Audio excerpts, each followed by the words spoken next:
Assalamualaikum warahmatullahi wabarakatuh. Waalaikumsalam. Alhamdulillahirabbil alamin wassalatu wassalam ala rasulihil amin amma ba'du. Pemirsa El Sinta TV dimanapun Anda berada, senang sekali saya kembali hadir menjumpai Anda dalam acara Ramadan bersama Ustadz. Acara ini terselenggara berkat kerjasama El Sinta TV dengan STIMIK Muhammadiyah Jakarta. Tema kita pada hari ini adalah revolusi mental dan ibadah puasa. Bagi Anda yang ingin berinteraksi bersama kami di studio, silakan hubungi nomor telepon 021 252 0666. Di studio telah hadir bersama saya seorang narasumber yang akan membahas tema kita. Beliau adalah Dr. Amir Shah, salah seorang dosen di STIMIK Muhammadiyah Jakarta. Kita sapa beliau. Assalamualaikum Ustaz. Waalaikumsalam warahmatullahi wabarakatuh. Sehat Ustaz? Alhamdulillah. Alhamdulillah, tambah. Masih semangat? Masih semangat ya. Masih semangat. Sudah masuk ini di akhir-akhir Ramadan nih Ustaz. Gimana semangat nih tentang revolusi mental dan ibadah puasa nih? Iya. Gimana Ustaz? Silakan. Pertama, apa yang dimaksud dengan revolusi? Dan yang kedua, tentu kaitannya dengan mental, dan ketiga tentang ibadah puasa. Jadi ada 3 kata kunci di sini. Iya. Nah, revolusi sebagaimana kita ketahui itu satu istilah yang digagas oleh para pegiat, para pejuang ekonomi, di mana kondisi sosial politik dan sosial ekonomi ketika itu pada abad ke-16 ke-17 ya, itu mengalami satu sikap keterpurukan dalam kaitan dengan revolusi industri misalnya, dalam kaitan dengan buruh dan kaitan dengan lain-lain.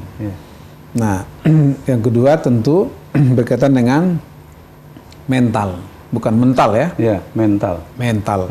Jadi satu kata sama nulisnya, tapi cara membaca beda, mengucapkan beda, itu maknanya beda. Iya. Nah, mental kalau dengan mental itu artinya balik kan, tidak punya dampak. Betul. Nah, itu menyangkut tentang attitude, sikap, perilaku, habit.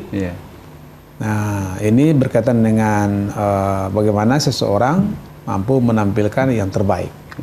Nah, yang ketiga terkait dengan saum, puasa.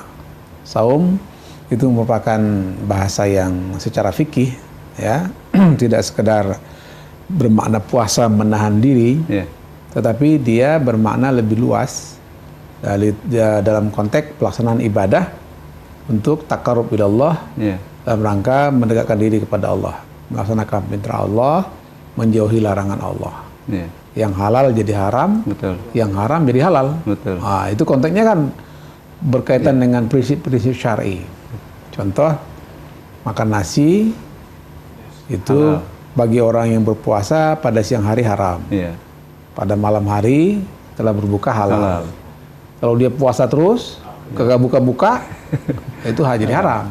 Haram yang dilakukannya ya Ustaz? Iya, karena sudah ada perintah berbuka, tapi dia tetap saja gua puasa aja deh, nggak usah buka-buka. Oh, itu jadi haram.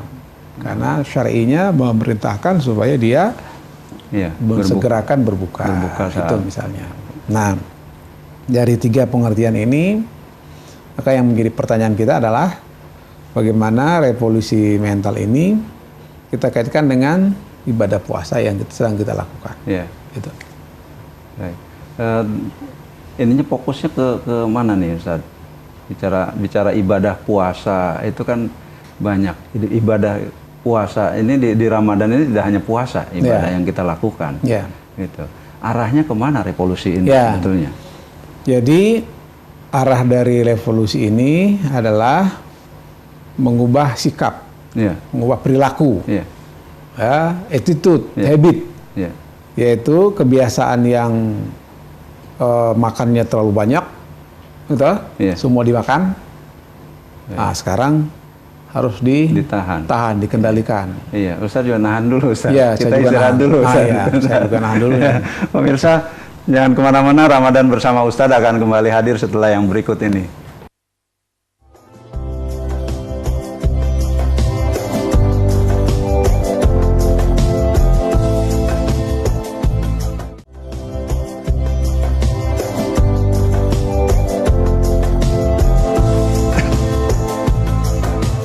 Terima kasih pemirsa, Anda masih bersama kami dalam acara Ramadan bersama Ustadz. Acara ini terselenggara berkat kerjasama El Sinta TV dengan STIMIK Muhammadiyah Jakarta.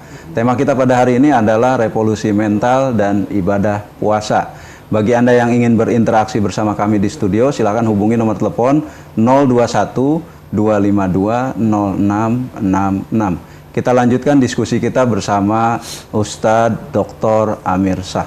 Ustadz, tujuan dari revolusi mental ini adalah memperbaiki, ya, memperbaiki. Tadi Ustadz bilang kita harus menahan, mestinya makan banyak, biasanya makan 2 piring, ini ditahan di Ramadan ini.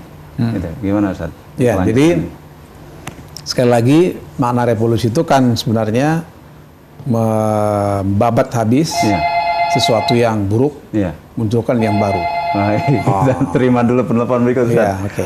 Assalamualaikum. Waalaikumsalam warahmatullahi wabarakatuh. Dengan siapa, di mana Pak? Dengan Pak Ican di Kerawang. Pak Icang di Kerawang. Silakan pertanyaannya Pak. Begini ya Pak Ustadz ya. Ya. Puasa itu kan di samping menahan haus dan lapar, kan harus menahan puasa dari puasa hati dari segala penyakitnya. Itu penyakit hati apa saja gitu Pak ya. Kalau kita bisa melaksanakan, apakah itu termasuk revolusi mental atau tidak? Demikian saja. Itu saja Pak Ihsan. Baik, terima kasih. Warahmatullahi wabarakatuh. Waalaikumsalam warahmatullahi wabarakatuh. Pak Ihsan di Karawang. Ya, gimana nih tentang pelaksanaan ibadah puasa, menahan diri, menahan nafsu, kemudian ini menurut Pak Ihsan termasuk revolusi mental. Termasuk yang tengah mengalami kesakitan, membutuhkan kesabaran. Ya, orang yang sabar itu bukan sekedar orang yang mampu menahan diri atau menahan dari sesuatu. Kalau Imam Ghazali menyebutkan sabar itu terbagi 3. As-sabaru alal maksiat, sabar atas kemaksiatan tidak terpengaruh. Kemudian yang kedua as-sabaru an-nawazi, sabar atas kesulitan hidup. Yang ketiga adalah as-sabaru al-ta'ah, sabar atas ketaatan. Nah, sikap sabar ini bagian dari menumbuhkan sikap sabar, tabah. Ini bagian dari revolusi mental. Karena apa? Karena revolusi mental itu tujuannya adalah untuk meningkatkan ketahanan mental. Dari yang tidak tahan menjadi tahan, yang tidak kuat menjadi kuat. Dari yang lemah menjadi kuat. Pada saat kita beribadah puasa itu mungkin. Pokoknya semua perilaku, habit, kebiasaan yang buruk itu direvolusi. Yang tujuannya untuk memperkuat mentalnya sehingga kuat dalam menghadapi berbagai ujian.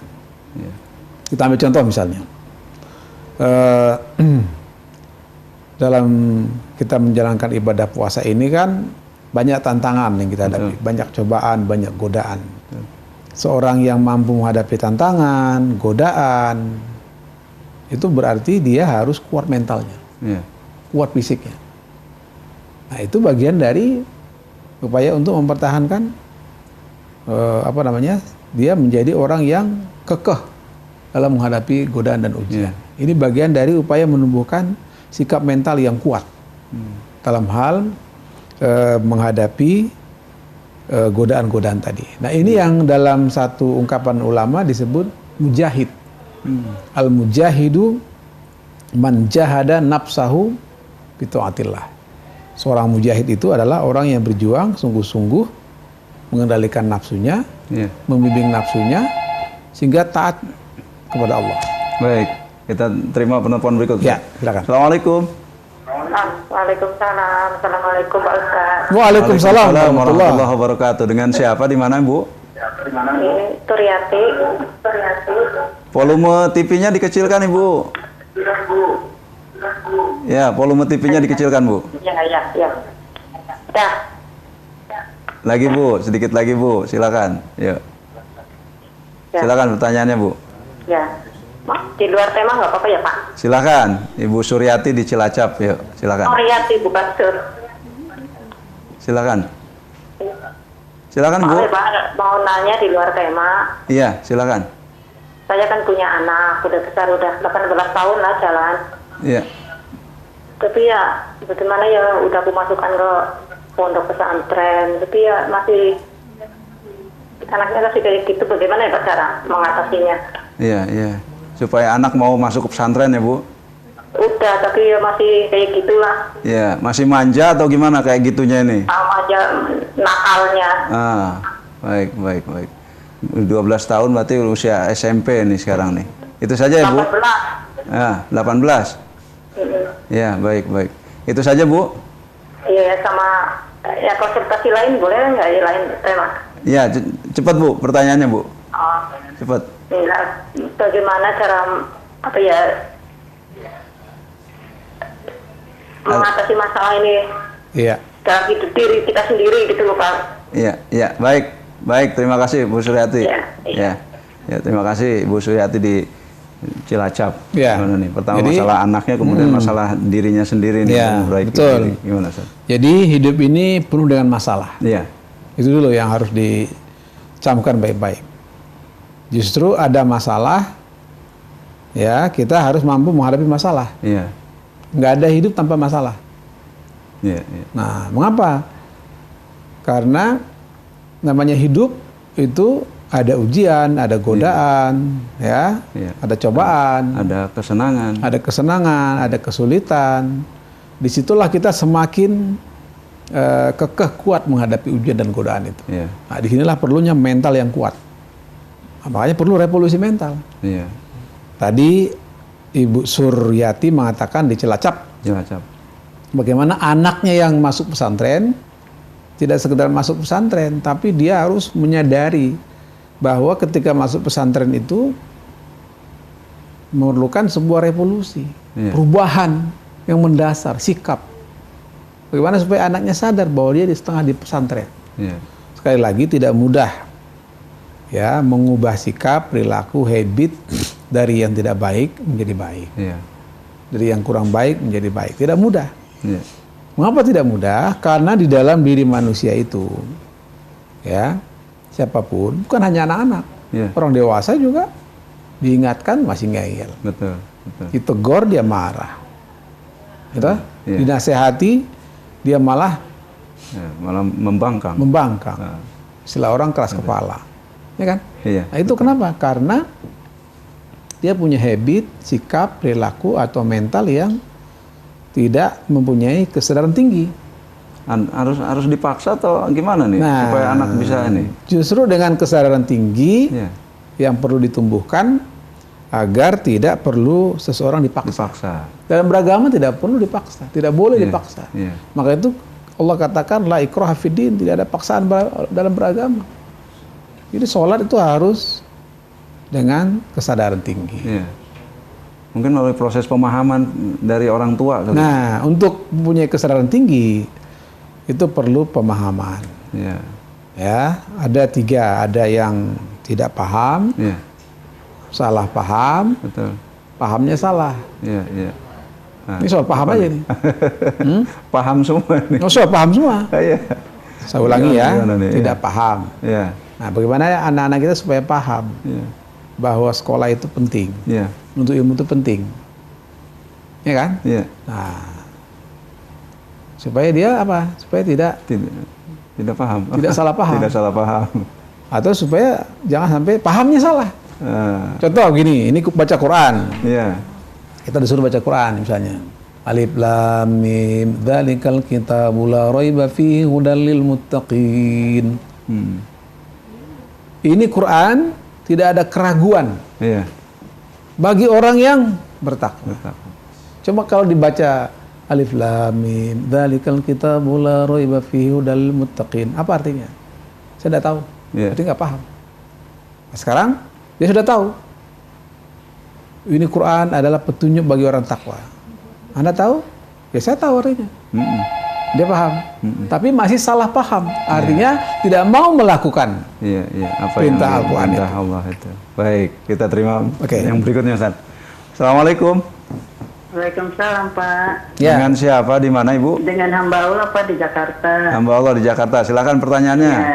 Iya. Iya, begini Pak, di luar tema ya Pak ya. Iya, silakan. Iya, saya punya orang tua nih ya Pak ya. Saya kan satu rumah sama orang tua Pak, ibu nih. Iya. Rewel sekali Pak, bisanya seujung terus sama saya. Saya harus menyikapinya bagaimana itu ya Pak? Usia berapa ibunya, Bu? Kurang lebih 75 tahun. 75 tahun. Iya, iya. Jadi selalu salah paham ya. Itu saja, Bu? Ya, sebetulnya masih banyak tapi cukup ini aja lah. Iya, satu aja ya, Bu. Iya, iya. Ya, Makasih baik. Pak. Assalamualaikum. Sama-sama. Waalaikumsalam warahmatullahi wabarakatuh. Iya. Ya, hamba Allah di Jakarta ini. Ini lagi-lagi perlu revolusi mental ini. Iya, iya, iya. Dari yang tidak sabar sama orang tua, supaya sabar. Iya. Dari yang tidak paham, supaya paham. Supaya paham. Dan Jadi tidak jangan salah paham. Iya. Orang tua itu harus dipahami bahwa kondisi fisiknya semakin lemah. Iya. Bahwa usia semakin Tua itu sikapnya kembali seperti kita Ke anak-anak anak-anak. dulu. Jadi kita semua nanti akan jadi orang tua. Kita juga nggak tahu bagaimana sikap kita. Iya, betul. Nah, kalau anak sabar terhadap orang tua yang seperti itu bagian dari ibadah. Iya. Gitu? Kalau ibunya ngomel aja, ya jangan dilayanin. Iya. Ngomel dengan ngomel gimana itu? Perang kan? Ngomel sih kan? Ya, diam aja. Iya, iya. Ya ma J kalau bahasa Jawanya. Iya. Gitu? Atau menghindari pembicaraan. Atau menghindari pembicaraan. Nah, sebelum dia bicara, kita hibur dulu. Iya. Jadi perlu ada psikologi orang tua, tidak hanya psikologi anak. Baik. Tapi psikologi orang tua, intinya harus anak memahami sikap orang tua, harus menghargai, harus menghormati. Baik. Fala taqul lahuma uffiu wala tanharhuma. Jangan katakan sama orang tua. Jangan dibentak orang tua. Iya, iya. Awas, hati-hati. Baik, itu. Kita istirahat dulu, Ustaz. Baik. Ya. Pemirsa, jangan kemana-mana. Ramadan bersama Ustadz akan kembali hadir setelah yang berikut ini.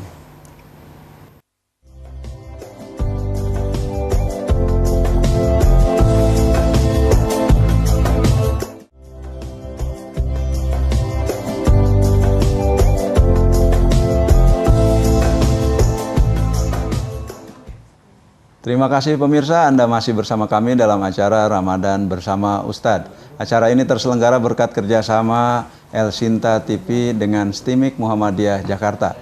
Tema kita pada hari ini adalah revolusi mental dan ibadah puasa. Bagi Anda yang ingin berinteraksi bersama kami di studio, silakan hubungi nomor telepon 021 252 0666.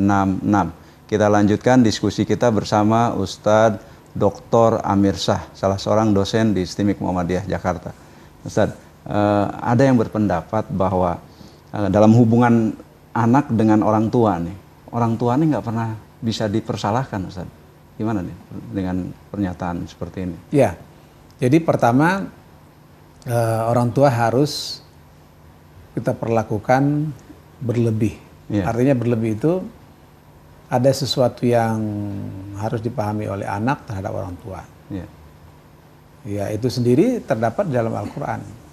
Ya, fala taqul lahuma uffin wala tanharhuma wa qul lahuma qaulan karima.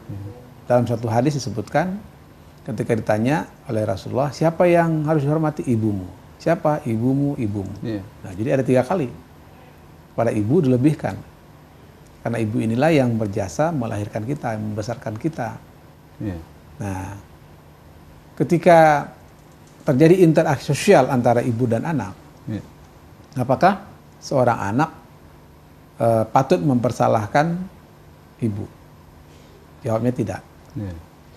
Ya.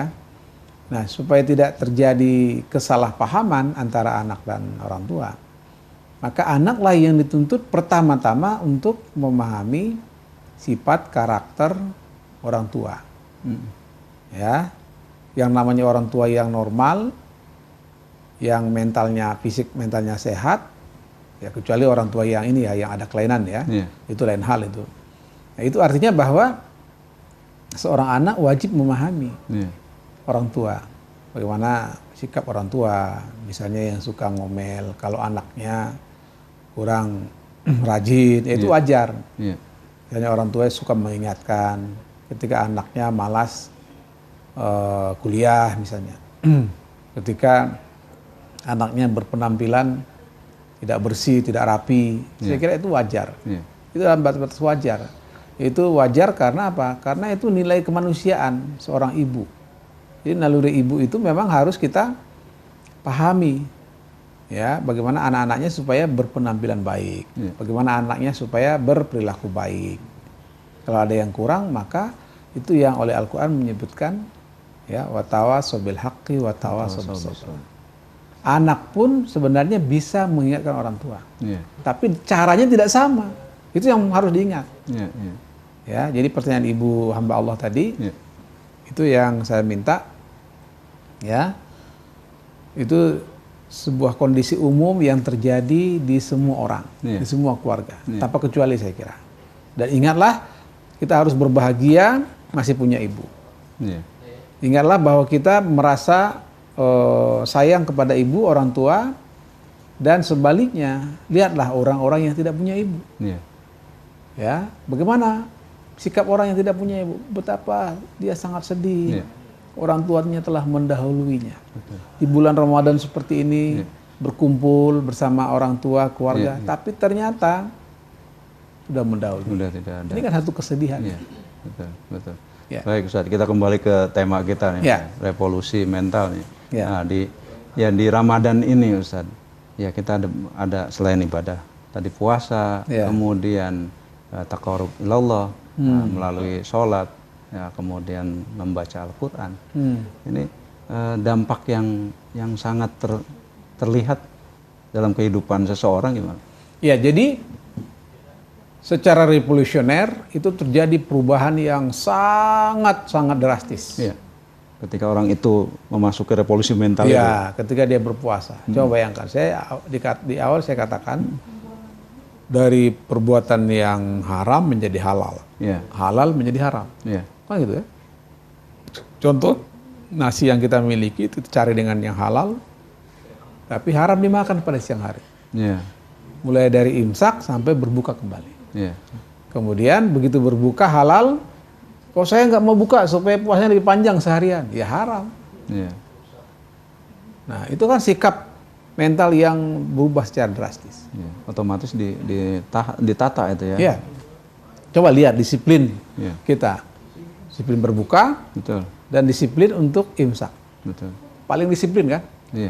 Tapi juga di jalan raya kurang disiplin. Lihat di dalam kebersihan kurang disiplin.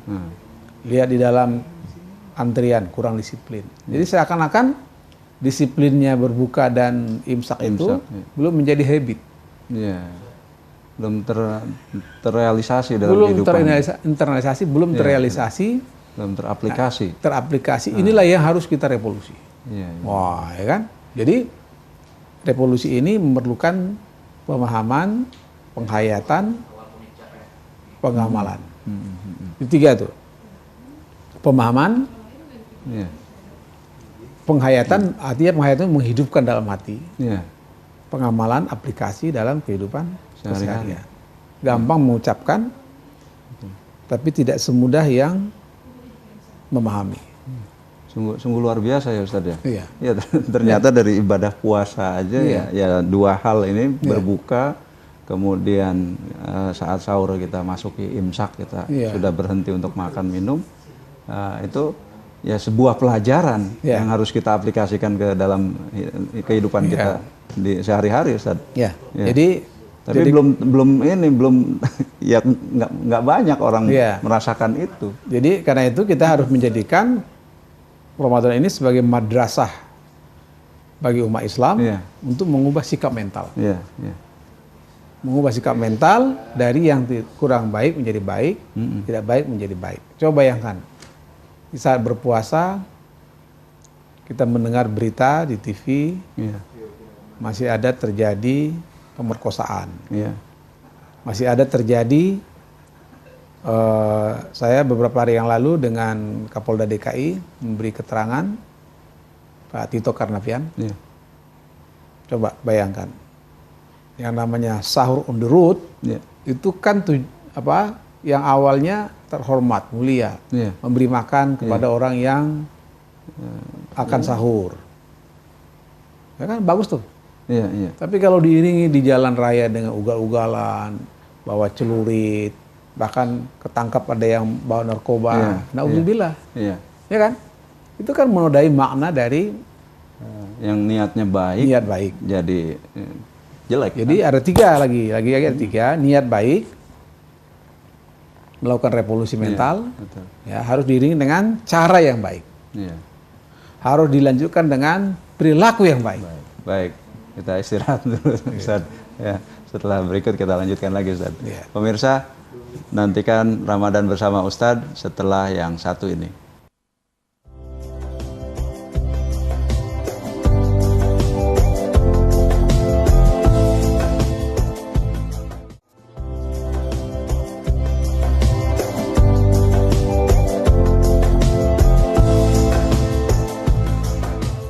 Terima kasih pemirsa, Anda masih bersama kami dalam acara Ramadan bersama Ustadz. Acara ini terselenggara berkat kerjasama El Sinta TV dengan STIMIK Muhammadiyah Jakarta.